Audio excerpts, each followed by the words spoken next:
Is there such a thing as reality?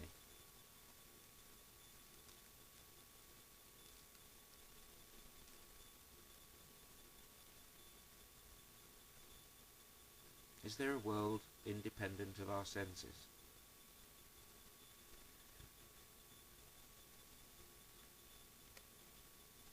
I can hear a few philosophy students sitting down with pen and paper getting ready to write a thesis, but I think you're wasting your time. I don't think anyone can deny that there is a physical world beyond our senses. Case in point would be someone stepping out into a street and being hit by a bus. You didn't sense the bus, but it sure as hell existed.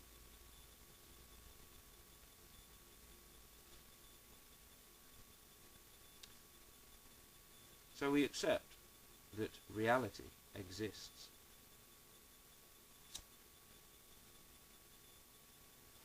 Is reality important? That's rather like saying, is truth important? I think we'd all answer that one yes. But I think some of us would be being more honest than others. But let's say that you've accepted that reality exists and that truth is important.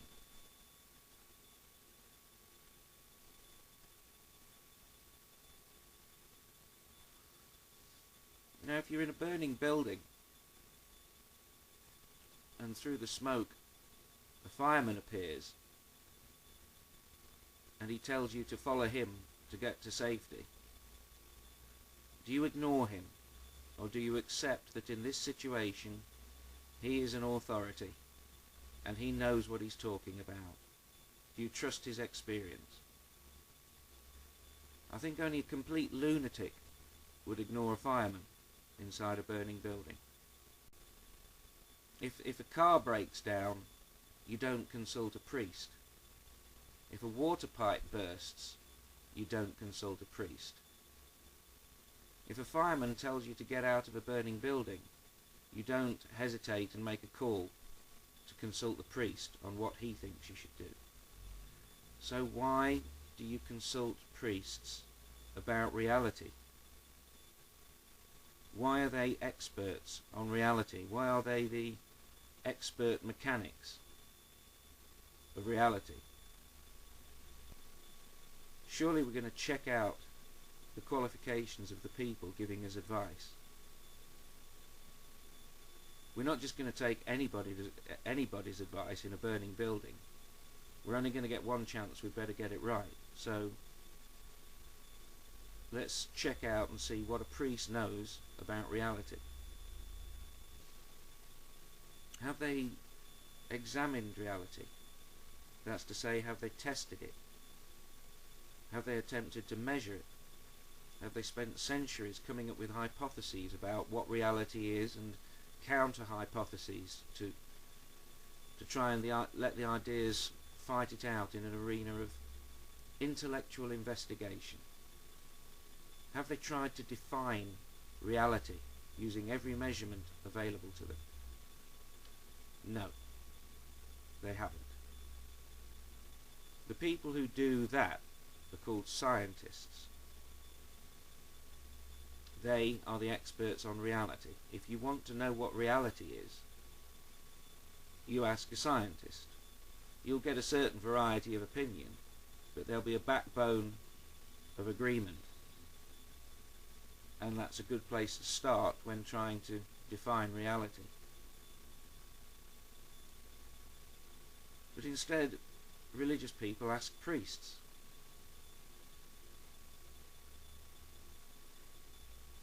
In the burning building scenario, they would trust a scientist.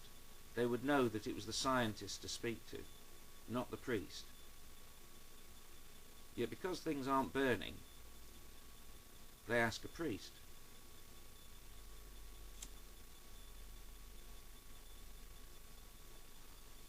I have an idea. Maybe religious people would like to ask scientists, but they're simply afraid of reality now that they've been believing the unreal for so long. They're afraid of what they'll hear.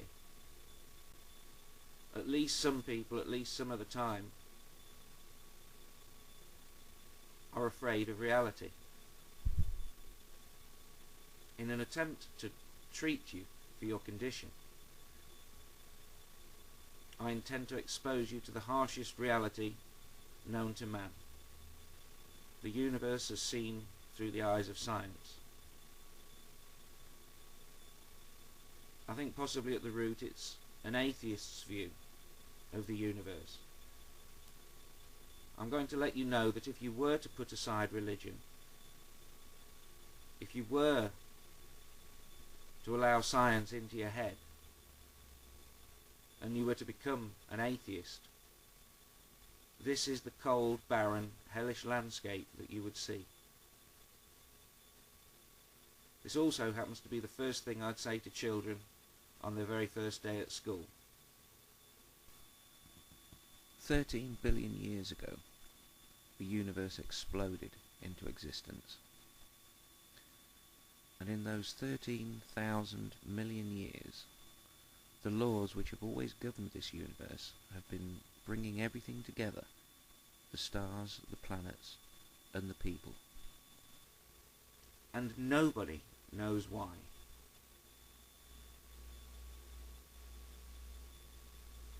Now, as hellish, scary, barren viewpoints of existence go, that doesn't strike me as particularly hellish or scary. That sounds a bit like a cosmic mystery to me. We atheists live in a cosmic mystery. To be a creature that likes asking questions in a universe full of questions is a pretty wonderful thing.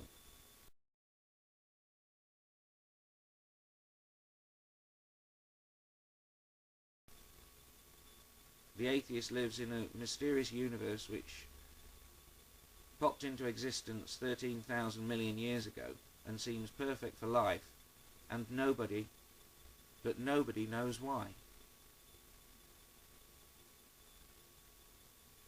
That's a nice place to live. It's not something to be afraid of.